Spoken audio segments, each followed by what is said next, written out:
Atenção, muito atenção! O depoimento do ex-comandante da Aeronáutica derruba, põe por terra toda a argumentação de defesa do Bolsonaro. Assista o vídeo. Vamos lá. E, por favor, compartilhe. Importantíssimo na ação penal da tentativa de golpe.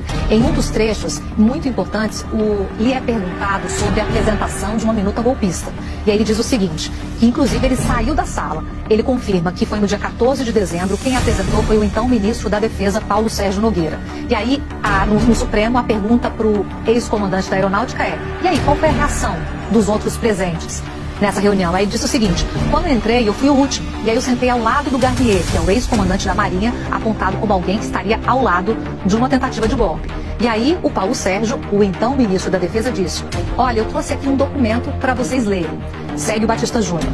O estado de sítio era uma coisa que eu não imaginava que fosse aparecer, essa expressão, estado de sítio. Com base em tudo que eu estava acontecendo, eu perguntei claramente: o documento prevê a não assunção, no dia 1º de janeiro, do presidente eleito?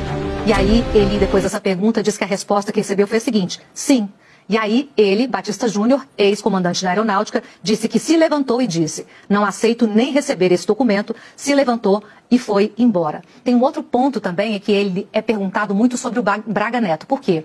Há mensagens do Braga Neto que foram encontradas ali em trocas de mensagem, que ele fala assim: senta o pau no Batista Júnior, querendo dizer, fale bastante mal do Batista Júnior, porque, segundo o contexto contado na investigação, havia uma raiva do Batista Júnior por ele estar contra essa tentativa de golpe. E aí ele fala o seguinte dessa pressão. Ele fala: olha, eu tinha um ponto de corte, que era o dia 1º. Tinha que ter a diplomação de um presidente que foi eleito democraticamente. Aí ele fala o seguinte: Paulo Sérgio, nessa hora da minuta do golpe, ficou calado. Eu entendi que estava previsto um golpe.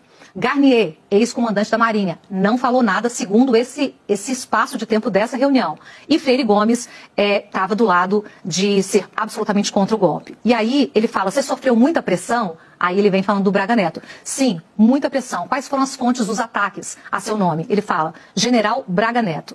Eu entendo que é uma tentativa infrutífera de me desviar do meu caminho. Não deu certo e não dará. Ainda sobre os ataques que sofreu, segundo ele, a mando de Braga Neto, que não se conformava com o fato de ele, Batista Júnior, ser contra essa tentativa de golpe. E aí um último trecho também que a nossa equipe acaba de mandar, é por isso que a gente consegue, inclusive, replicar as palavras para vocês, porque a nossa equipe está mandando em tempo real.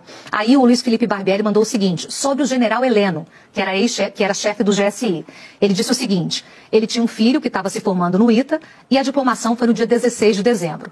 Eu nunca tinha conversado com o general Heleno, mas eu estava lá nessa formatura do filho dele. Eu presidi a sessão de formatura, que é algo bem comum no ambiente militar, e o ITA é um instituto militar, né? E aí ele fala o seguinte, que estava lá na formatura e que o Heleno veio me procurar pedindo uma carona para trazer ele para Brasília naquele dia, porque o Bolsonaro tinha chamado uma reunião de emergência para o dia seguinte, 17 de dezembro. E aí ele fala: eu fiz um alerta para o general Heleno.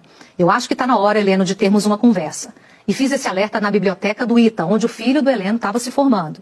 E aí falou que o clima no Brasil era de que existia uma unanimidade no alto comando das forças e que ninguém iria apoiar ruptura democrática. Disse Batista Júnior ao general Heleno, segundo ele está contando lá no Supremo.